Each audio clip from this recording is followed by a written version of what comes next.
Алматыдағы элиталық Есентай Сити таунхаусындағы құны 3 миллиард теңгеден асып жығылатын пәтерлер осы күштік құрылым қызметкерлеріне берілген. Олар кім десеңіз, сол күштік құрылымға мысалы қауіпсіздік комитеті, әлгіндегі КНБ мен полиция қызметкерлері де кіреді. Сақшыларға жалпы саны 20 пәтер үлестірілген.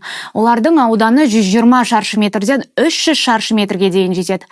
Құнына келсек, ең арзаны 142 миллион теңгеден асса, ең қымбатының бағасы 293 миллион теңгеден асады.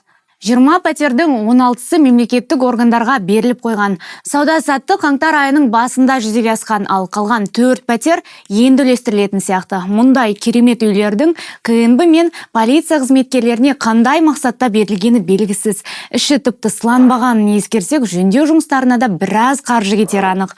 Алайда оның бәрі кімнің есебінен жүргізілетіні де беймәлім. Қызметкерлердің өздері бірдеңе қылып жөндеп алар дейін десек, ресми дерекке сәйкес олардың орташа айлығы шамамен 400 мың көлемінде ғана екен.